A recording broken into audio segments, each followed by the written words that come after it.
you don't think about the future, you're doomed to repeat the past. Good morning, everyone, and welcome to the Think Future podcast. I'm your host, Calabucas, and once again, we're coming at you live from deep in the heart of Silicon Valley, California. We're talking innovation startups, the future. Not necessarily those, and not necessarily in that order. Let me ask you something. When was the last time you argued against yourself? You took something that you believed was 100% true, and you believed it in all your heart and soul, and you thought to yourself, I am going to argue against myself. I'm going to blow up my own argument. I'm going to argue against myself. I'm going to go out there and I'm going to disprove myself. I'm going to disprove the thing that I fervently believe. You've probably never done that, right? Or have you? Maybe you have. Maybe you have. But if you haven't done that, don't you think it's interesting? Maybe you should. Maybe you should go out there and burst your own bubble. Burst your own bubble. Because if you don't burst your own bubble, then maybe these preconceptions that you have, maybe some of the preconceptions that you have need to be blown up, need to be changed, need to be recreated anew. Maybe you need to learn something again. But yeah, when was the last time you did that? I mean, when I heard about this tactic, I thought to myself, yeah, you're right. You're right. I mean, I've been around however long I've been around, and I've created all of these beliefs based on my own personal experience. I have an experience of life. I have an experience of reality that I've created.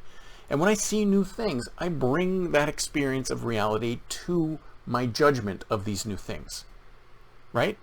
But some of the things, some of the beliefs that have held all of my life, that I've experienced over and over and over again, I realize that because that was part of my reality and it was a part of the reality over the course of my life, it may not necessarily continue to operate in the future.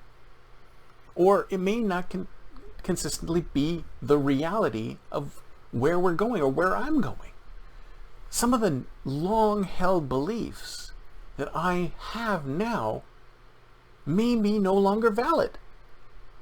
But I won't know that unless I go out there and I actively try to blow them away. And you can either blow them away by talking to somebody else, maybe have somebody else disagree with you and blow holes in your argument, blow holes in these beliefs that you have.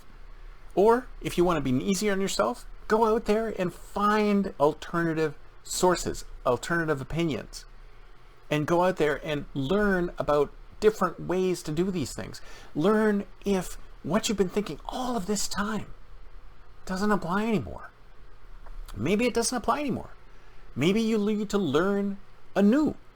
Maybe you need to learn again. Maybe you need to adjust your brain to something new, something different, something that you've never thought of before. Maybe you need to do these things, and you won't know unless you challenge yourself, unless you challenge your beliefs. And if you're really up to it, challenge your core beliefs. Challenge your core beliefs of what you think. If you're like a super capitalist, challenge capitalism. If you're a super communist, challenge communism. If you're a super this, a super that, challenge it. Come up with ways. And this is what I love to do when you're talking about rhetoric, is that when you're debating and you're describing things, you have a position. And your position, you might feel, is super strong because you have all of these arguments and all of this evidence for that position. But if you start debating that position, somebody's going to come up with contrary evidence. Somebody's going to come up with a different way of describing this thing. And you have to have answers to those questions. So you need to be able to take your arguments, your beliefs that you've found so strong throughout your entire life and defend them. So going out there and finding out what the opposite of your beliefs are will make it much stronger. If you can argue against these things that obviously are opposite to your worldview, then maybe your own worldview can get stronger, or maybe your own worldview can change. And if you ask me, everyone's worldview could use a little bit of change. Who knows?